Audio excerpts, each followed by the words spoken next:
राम राम। मैं हूं आपके साथ पूजा पांचाल और आप देख रहे हैं हमारी खास पेशकश जय छठी मैया।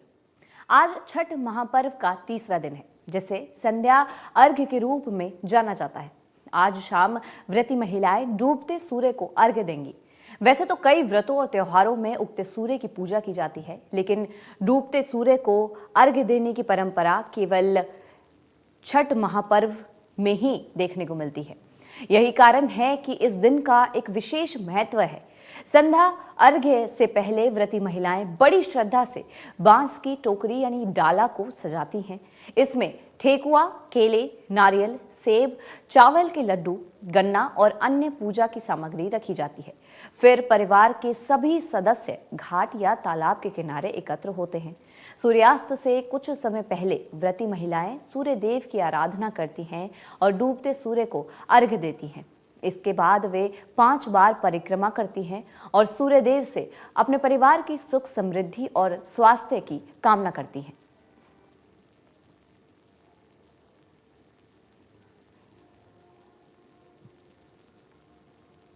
ग्राफिक्स के जरिए हम आपको समझाते हैं कि संध्या अर्घ्य की दरअसल विधि क्या होती है। व्रती सफेद और पीले कपड़े उनको पहनना चाहिए। साथ ही नदी, तालाब या किसी जलाशय के किनारे ये अर्घ्य जो है सूर्यदेव को वो दिया जाता है। पूजा के लिए स्वच्छ और सुरक्षित जगह तैयार व्रती करती हैं। साथ ही आपको बता दें कि जो प्रसाद होता है उसमें ठेकुआ, फल, सिंघाड़ा और गुड़ रखा जाता है। और सूर्य अर्घ्य से पहले व्रती जो है वो दीपक जलाकर वहाँ पर पूजा की ये विधि तैयार करती हैं। सूर्यदेव के मंत्रों का उच्चारण करते हुए अर्घ्य अर्पित महिलाएं वहाँ पर करती हैं। तो ये विधि हम आपको बता रहे हैं। संध्या अर्घ्य का महत्व अब आपको बताते हैं। दरअसल डूबते सूर्य को अर्घ्य देने से जीवन में निरंतर प्रवाह का आकलन होता है। संध्या समय में सूर्यदेव अपनी पत्नी प्रत्युषा के साथ रहते हैं, ऐसा कहा जाता है। और इस अर्घ्य से परिवार में सुख, शांति और समृद्धि बनी रहती है। तो ये महत्व संध्या अर्घ्य का व्रती को संतान के स्वास्थ्य और दीर्घायु का सूर्यदेव से आशीर्वाद मिलता है। यह क्षण सूर्यदेव के प्रति कृतज्ञता और भक्ति का एक पावन प्रतीक माना जाता है। डूबते सूर्य को अर्घ्य देने से जीवन में निरंतर प्रवाह का आकलन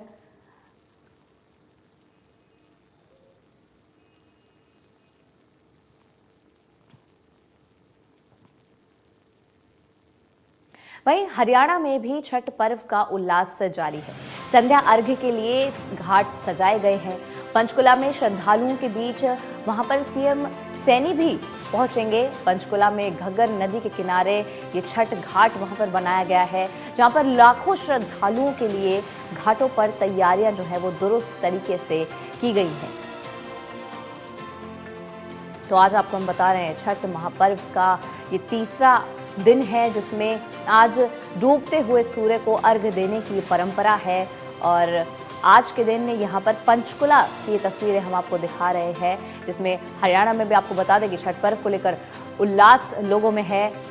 संध्या अर्घ्य के लिए जगह जगह पर घाट जो हैं वो सजाए गए हैं और पंचकुला में भी श्रद्धालुओं के बीच आपको बता दें खास तौर पर मुख्यमंत्री नायब सिंह सैनी वहां पर पहुंचेंगे।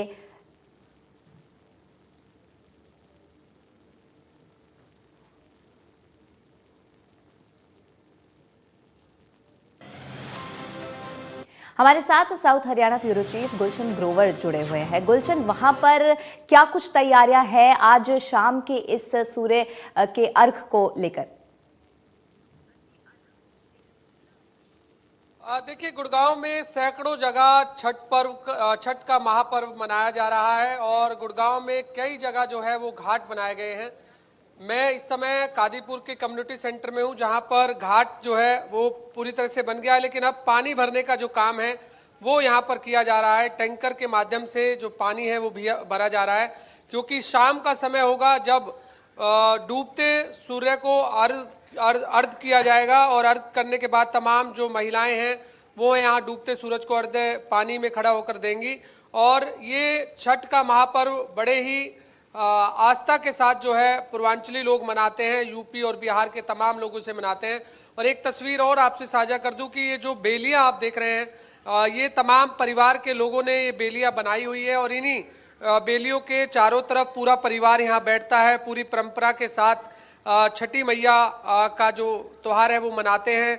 ये इस पर कलश रखा जाता है, दिया जलाया जाता है और उसके बाद जो भी उनकी मनोकामना होती है वो यहाँ पर छठी मैया से मांगते हैं। ये आप देख रहे हैं तस्वीरों में तमाम रंगोली से यहाँ पर बेलियों को भी यहाँ पूरी तरह से सजाया गया और इस समय जो पानी है वो इस समय यहाँ पर भरा जा रहा है और ये घाट जो है ये स्पेशल टेम्परेरी जो है ये तैयार किया जाता है। हर बार हम देखते हैं कि जब भी छठ का महापर्व आता है तो घाट जो है वो टेम्परेरी तैयार किए जाते हैं और उसके बाद यहीं पर ही त्योहार मनाए जाते हैं। हमारे साथ यहाँ कुछ लोग हैं, किस तरीके से आज तीसरा दिन है, तीसरे दिन किस तरीके से आज आप छठी मैया को याद करेंगे? आज डूबते हुए सूरज को हम लोग अर्घ देंगे और कल उगते हुए सूरज को देंगे। कल हमारा खत्म हो जाएगा। आज डूबते हुए सब लोग उगते हुए सूरज को अर्घ देते हैं, हम लोग डूबते हुए को देते हैं, उगते हुए दोनों को देते हैं जी सूर्य महाराज। खासकर बिहार के लोगों की बात करें तो किस तरह से इस छठी मैया का पर्व आप लोग मनाते हैं? ये बिहार नहीं रह गया, अब पूरा यूपी पूरा हिंदुस्तान हो गया जी। अब बिहार तक नहीं सीमित रह गया, अब पूर्वांचल मनाता है जी। अमेरिका में भी लोग मना रहे हैं इसको। तो किस तरह से तैयारियां अब आप लोगों ने की हुई? सारी तैयारियां हो चुकी हैं और कोई कमी नहीं है। प्रशासन से भी सारी सुविधा मिल रही है, कोई दिक्कत नहीं है। तो जिन महिलाओं ने निर्जला व्रत रखा हुआ है वो कहाँ इस समय घर पर आए हैं तो फिर वापस यहाँ पर आएंगे? अभी 4 बजे तक सब लोग यहाँ पर आ जाएंगे जी। कितने लोगों के आने की उम्मीद है? इस 7 से 8 हजार। 7 से 8 हजार लोग यहाँ पर छठी मैया का जो पर्व है वो मनाएंगे। इस घाट पर आकर डूबते सूर्य को अर्घ्य देंगे और जिन महिलाओं ने निर्जला व्रत आज रखा हुआ है 36 घंटे तक वो ना कुछ खाती है ना कुछ पीती है और जब उगते सूर्य को अर्घ्य देती है और उसके बाद वो अपना व्रत खोलती है। तो इस तरीके से परंपरा, एक आस्था से जुड़ा हुआ छठ का महापर्व है। और भी हमारे साथ लोग हैं, किस तरीके से आप लोगों ने तैयारियां पूरी की हुई हैं आज छठी मैया को? हम लोग पूरे फल फ्रूट मार्केट से खरीद करके डाला दौरा सजा करके आएंगे। लेडीज सब आएगी और महिला जो व्रत रखती है जो पानी में आएगी और डूबते हुए सूरज को अर्घ्य देगी और फिर सुबह आएगी और उगते हुए सूरज को अर्घ्य देगी। तो किस तरीके से आप इस त्योहार को सेलिब्रेट कर रहे हैं? बहुत अच्छा से सेलिब्रेट करते हैं हम लोग। इस जो हमारा समाज, हमारा इंडिया, भारत सब खुश रहे, आबाद रहे, इसलिए हम लोग मनाते हैं इसके लिए। देखिए बिल्कुल, आप भी बताइए कि क्या कुछ तैयारियां परिवार के लोगों ने भी की हैं और आपने भी की? परिवार की तैयारियां तो देखो जी, हम तो हर साल ऐसे करवाते हैं। 10 साल का हमारा जनसेवा जी गुलशन, आपके वहां पर दोबारा रुक करूंगी। हमारे साथ फरीदाबाद ब्यूरो चीफ देवेंद्र कौशिक भी जुड़े हुए हैं। देवेंद्र, वहां पर फरीदाबाद में आज शाम के इस महापर्व के इस तीसरे दिन को लेकर क्या कुछ खास तैयारियां वहां पर की गई हैं?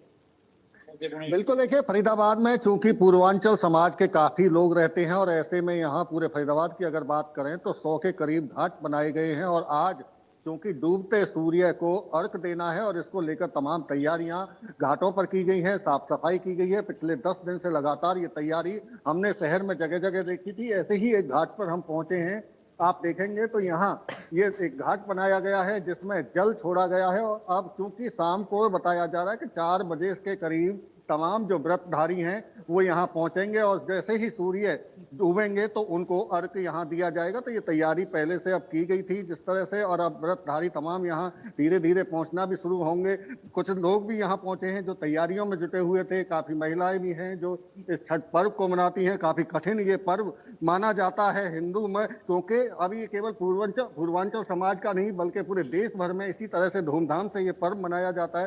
क्या नाम है आपका? मेरा नाम माया कुमारी है। किस तरह की तैयारी की गई है? हमारी सोसाइटी, आगमन सोसाइटी में बहुत ही अच्छी तैयारी करी गई है। हर साल मतलब हमारे छठ के लिए हमारे जो RWA हैं वो बहुत अच्छा तैयारी करते हैं। तैयारी तो हो गई, लेकिन अगर इस व्रत की बात करें, जैसे कहा जाता है कि काफी कठिन ये व्रत होता है, क्या क्या इस व्रत में करना होता है? देखिए बेसिकली ये 3 दिन का व्रत होता है। पहले दिन नहा खाए होता है जिसमें व्रती लौका मतलब घिया की सब्जी बनाते हैं, चने की दाल बनाते हैं, चावल बनाते हैं और आप बिना लहसुन प्याज की सब्जी बनती है, उसको खाया जाता है। उसके अगले दिन खरना होता है। खरना में हम लोग शाम पूरे दिन व्रत रहते हैं बिना पानी बिना जल कुछ के, और शाम को फिर खीर बनती है, रोटी बनती है और उसको प्रसाद बांटा जाता है, वही हमें खाना होता है।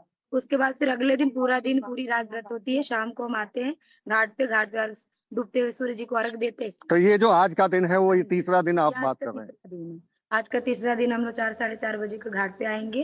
घाट पे आएंगे फिर पानी में अपना डूबने से पहले पानी में हिलते हैं और फिर जैसे सूर्य देव अपना ढलने का उनका टाइम नजदीक आता है फिर हम लोग अर्घ देते हैं। उसके बाद सुबह फिर हम 4 बजे के करीब आएंगे घाट पे और फिर सूर्य उदय वाले जो सूर्य उदेंगे तब हम उनको फिर अर्घ देंगे। जिन व्रत लोगों ने व्रत रखा है, जो व्रतधारी हैं, कल शाम को खाना खाने के बाद में वो आज पूरे दिन कुछ नहीं खाएंगे, पूरी रात कुछ नहीं खाएंगे, सुबह जब व्रत तोड़ेंगे तो उसके बाद ही कुछ खाना, तो काफी कठिन माना जाता है इस व्रत को। बहुत कठिन माना जाता है। पर ऐसे माना जाता है कि जो सूर्य देव है हम उन्हें देख सकते हैं, तो उनको अर्घ्य देने से जो मनोकामना होती है वो जरूर पूरी होती है। बहुत निष्ठा से ये पर्व मनाई जाती है। हम तो उड़ीसा से बिलोंग करते हैं, फिर भी हम बहुत मानते हैं छठी मैया को, इसलिए हम भी इनके साथ निष्ठा से इनका हेल्प करने के लिए भी हम साथ हैं इनके साथ। बिल्कुल अच्छी बात है। एक केवल ये जो त्योहार है या पर्व है एक किसी एक समाज का ना होकर पूरे देश का पर्व है। कहा जाता है कि जिस तरह से एक कठिन व्रत है तो शक्ति भी छठ माता ही देती है कि इसको निभाया जा सके, पूरे व्रत को किया जा सके।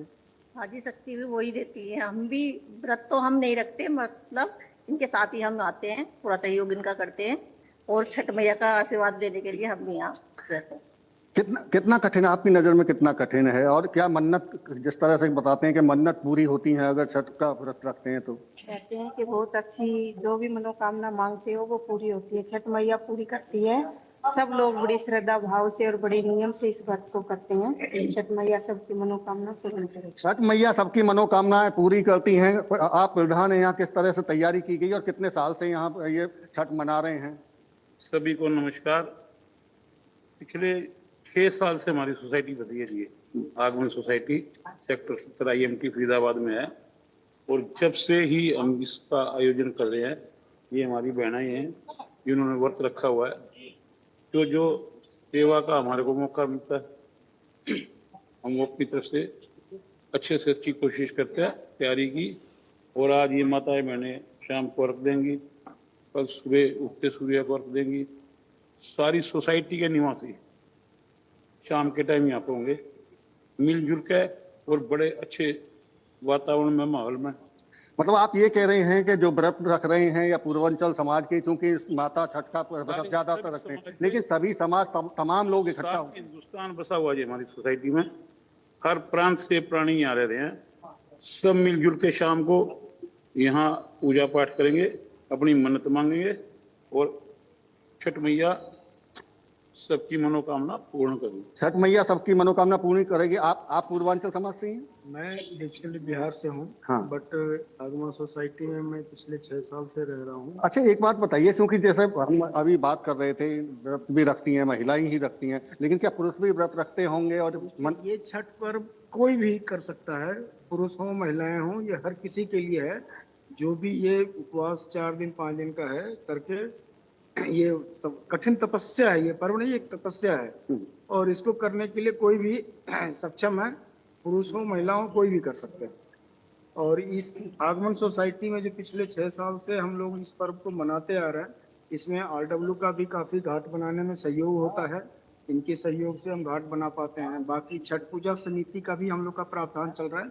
हम लोग छठ पूजा समिति के रूप में इसको गठित करना चाहते हैं और ये जहाँ पे जितने भी है इसकी व्यवस्था है, दरी है, कारपेट है, लाइट है, ये सब व्यवस्था हम लोग छठ पूजा समिति की तरफ से मेंबर्स के रूप में इनकॉर्पोरेट करके इस पूजा को मनाते हैं। बिल्कुल, देखिए जिस तरह से तैयारी की गई और बताया भी गया कि किस तरह से पहले से ही तैयारी शुरू कर ली जाती है और तमाम जो लोग हैं, ना केवल बिहार या पूर्वांचल समाज के, बल्कि सब मिलजुल कर इस त्योहार को मना रहे हैं। क्योंकि हिंदू त्योहारों में सबसे कठिन इस त्योहार को माना जाता है, क्योंकि 36 घंटे के करीब का ये व्रत रखा जाता है, जिसमें बिना पानी और बिना कुछ खाए इसको रखना होता है। लेकिन इसके पीछे जो शक्ति है वो छठ माता की इतनी शक्ति है कि उसको भी तमाम लोग सहन कर पाते हैं और उनकी मनोकामना और जो उनके प्रति आस्था है वो भी दिखाई देती है। जी जी, और मैं गुलशन की तरफ जाना चाहूँगी जो वहाँ पर गुरुग्राम से हमारे साथ जुड़े हुए हैं। गुलशन, वहाँ पर जैसे कि हमने तस्वीरों में वहाँ पर देखा, अलग अलग जो परिवार है उन्होंने अपनी जो बेलियाँ है वो बहुत ही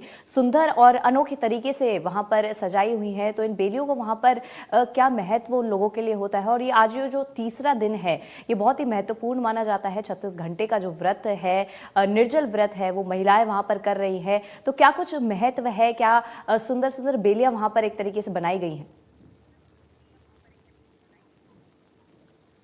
देखिए बेलियां इसलिए बनाई जाती हैं क्योंकि कलश जो है इन बेलियों पर रखा जाता है, दीवा जो है वो जलाया जाता है। जो महिलाएं निर्जला व्रत रखती हैं वो पूरी परंपरा के साथ यहाँ पर घाट पर पहुँचती हैं और उसके बाद डूबते सूर्य को अर्घ्य देती हैं, फिर उसके बाद उगते सूर्य को सुबह अगले दिन जो है वो अर्घ्य देती हैं।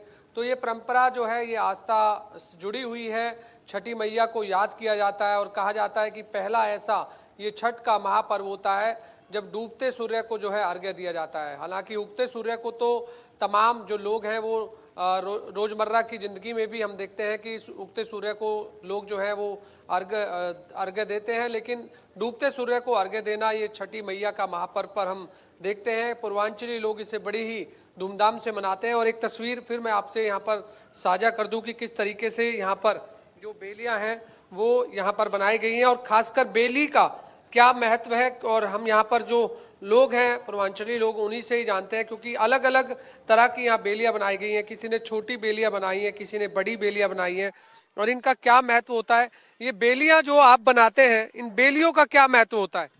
इसी पर पूजा किया जाता है और इसी पर दीपक जला करके और यहाँ पर हाथ जोड़ के और अपनी मनोकामना पूरी करते हैं। छठ मैया, ये छठ मैया इसको मान लेते हैं लोग अपने दिल से। अच्छा जी, तो छठी मैया इसको मतलब मान करके फिर पूजा अर्चना की जी जाती जी है। जी। तो कितनी देर की ये पूजा अर्चना होती है? शाम को 2 घंटे, सुबह 2 घंटे। मतलब अब स्टार्टिंग कितने बजे होगी? 4 बजे शुरू हो जाएगा और सुबह डूब जाएगा तो चले जाएंगे अपने घर। फिर वो फिर सुबह 4 बजे आएंगे वो लोग। तो फिर 2 घंटे रहेगा। तो आज कितनी जगह पर गुड़गांव में ये इस तरह से छठी मैया का महापर्व? लगभग 100 सैकड़ों जगह पर हो रहा है जी, मगर सरकार की तरफ से 28 जगह परमिशन आई हुई है जी। देखिए 28 जगह परमिशन सरकार की तरफ से है जहां पर जो है वो घाट तैयार किए गए हैं। कुछ हमारे साथ या युवतियां भी हैं, उनसे भी जानते हैं, क्योंकि खासकर महिलाएं जो हैं, जो शादीशुदा महिला होती हैं वो निर्जला व्रत जो है वो रखती हैं अपने पति और बच्चों के लिए। हम जान लेते हैं घर पे किस तरह से तैयारियां आज छठ के महापर्व पर चल रही हैं। बहुत अच्छे से तैयारी हो रही है और पूजा पाठ का सामान बहुत अच्छे से लाया जा रहा है मंडी से, और यहाँ पे आके शाम को सब आएंगे, सुबह भी आएंगे। बहुत अच्छे से चल रहा है सब कुछ। तो कैसे इस पूरे महापर्व को आप मनाते हैं, छठी मैया को कैसे? बहुत अच्छे से, बहुत धूमधाम से मनाते हैं। क्या क्या शॉपिंग करते हैं आप लोग? देखो हमारे यहाँ तो होता नहीं है। देखिए ये आप देख रहे हैं कि तमाम जो लोग हैं जी यहाँ गुलशन, पर पहुंच रहे हैं। ये तमाम तस्वीरें हमने देखी और बहुत ही मनमोहक ये तस्वीरें। आप दोनों का बहुत बहुत शुक्रिया इस तमाम जानकारी को, इन तस्वीरों को हमारे साथ साझा करने के लिए। खबरों में आगे बढ़ेंगे। कुरुक्षेत्र में पूर्वांचल समाज के लोगों का खास त्योहार छठ पूजा। धर्मनगरी कुरुक्षेत्र में आज राज्य स्तरीय छठ पूजा महोत्सव का आयोजन किया जा रहा है, जिसमें खास तौर पर मुख्यमंत्री नायब सिंह सैनी मुख्य रूप से शिरकत करेंगे। कुरुक्षेत्र, ब्रह्मा सरोवर, पुरुषोत्तमपुरा बाग में राज्य स्तरीय छठ पूजा महोत्सव का आयोजन किया जा रहा है। यहाँ पूर्वांचल समाज के लोग परंपरागत रीति रिवाज के साथ छठ पूजा महोत्सव मनाने वाले हैं। उत्सव, राज्य स्तरीय छठ उत्सव कुरुक्षेत्र के ब्रह्म सरोवर तट पर मनाया जाएगा। मेरे पीछे देखा जा सकता है कि एक विशाल का जो ये पंडाल है वो जो है यहाँ पर लगाया गया है। यहाँ पर जो है राज्य स्तरीय कार्यक्रम की जो सांस्कृतिक कार्यक्रम है उसकी प्रस्तुति दी जाएगी। और इस राज्य स्तरीय छठ पूजा महोत्सव में जो है प्रदेश के मुख्यमंत्री नायब सैनी जो है वो शिरकत करने के लिए आएंगे। और वो जो है कोई जो पूर्वांचल समाज से जुड़े लोग हैं उनको जो है कोई बड़ी सौगात भी दे सकते हैं। मैं अपने सहयोगी से कहूंगा कि हमारे साथ जो छठ पर्व समिति से संतोष पासवान है जो जुड़े हुए हैं, उनसे भी जानकारी लेते हैं। जी संतोष जी, क्या बताएंगे आज जो है जो राज्य स्तरीय छठ पूजा महोत्सव जो है मनाया जा रहा है उसके बारे में क्या बताना चाहेंगे? आप सभी को छठ महापर्व की बहुत शुभकामनाएं। जैसा कि आज देख रहे होंगे कि पिछले 25 तारीख से नहाय खाए के साथ इस कार्यक्रम की शुरुआत हो चुकी है और आज कल खरना था, आज संध्या अर्घ्य है। इसमें जो श्रद्धालु हैं वे डूबते सूरज को अर्घ्य देके आज पूजा करेंगे और रात भर सांस्कृतिक कार्यक्रम के लिए यहाँ पर पूरा पंडाल सजाया गया है, जिसके अंदर विभिन्न प्रसिद्ध भोजपुरी कलाकारों के लिए मंच सजा गया है, जिसमें भोजपुरी गीतों के माध्यम से लोगों को छठ महिमा का गुणगान करेंगे। और आज मैं हरियाणा सरकार का धन्यवाद करना चाहूंगा कि पूर्वांचल समाज के लिए एक राज्य स्तरीय कार्यक्रम का आयोजन किया जा रहा है सरकार की तरफ से। मैं माननीय मुख्यमंत्री आदरणीय श्री नायब सैनी जी का मैं धन्यवाद करूंगा कि आप उनके आशीर्वाद से, उनके मार्गदर्शन में इतना भव्य पंडाल लगा है और मैं धन्यवाद करना चाहूंगा हमारे नेता आदरणीय सुभाष सुधा जी, पूर्व मंत्री जो है, जिनका अथक प्रयास रहा कि नहीं इस बार राज्य स्तरीय होगा, और सीएम साहब से बात की और इस तरह के भव्य आयोजन करवाया जा रहा है। मैं धन्यवाद करना चाहूंगा सभी का। बड़ी सौगात भी मिल सकती है कुछ? जी देखिए, हमें पिछले 15 सालों से हम पूरे पूर्वांचल समाज को एक आस है कि मुख्यमंत्री जी, सीएम साहब जो है धर्मशाला की घोषणा करेंगे, और पूरे समाज को उम्मीद है कि हमें जो है सौगात धर्मशाला के रूप में मिलने की हम लोगों को पूरी उम्मीद है। तो देखिए, ये संतोष पासवान थे जो साफ तौर पर बता रहे हैं कि आज जो है जो राज्य स्तरीय जो है छठ पूजा महोत्सव का जो है आयोजन होगा, जिसको लेकर जो है मुख्यमंत्री का भी आगमन होगा शाम को, उसको लेकर जो है तमाम तैयारियां हैं वो कर ली गई हैं, और जो समाज से जुड़े लोग हैं उन्हें जो है एक विशेष उत्साह है, क्योंकि जो है उन्हें आज जो है एक बड़ी सौगात मिल सकती है। संतोष पासवान ने जो इसका खुलासा किया है कि आज जो है जो पूर्वांचल समाज के लोगों के लिए जो है एक धर्मशाला की जो है घोषणा वो मुख्यमंत्री के कर कमलों से हो सकती है। इंतजार बस शाम का है। कुरुक्षेत्र से राजीव अरोड़ा, इंडिया न्यूज़ हरियाणा। तो लोक आस्था का ये महापर्व छठ, जिसकी जगह जगह पूरे देश में वहाँ पर तैयारियां चल रही हैं, न सिर्फ पूर्वांचल के लोग बल्कि पूरे समाज को एक तरीके से एकजुट करके चलने वाला महापर्व बन गया है। आपको बता दें कि 4 दिन का ये महापर्व होता है, जिसमें आखिरी के 2 दिनों में महिलाएं 36 घंटे का एक कठोर निर्जल व्रत रखती हैं, और आज तीसरा दिन जिसमें शाम को डूबते हुए सूर्य को वहाँ पर व्रतियाँ अर्घ्य देंगी और अपने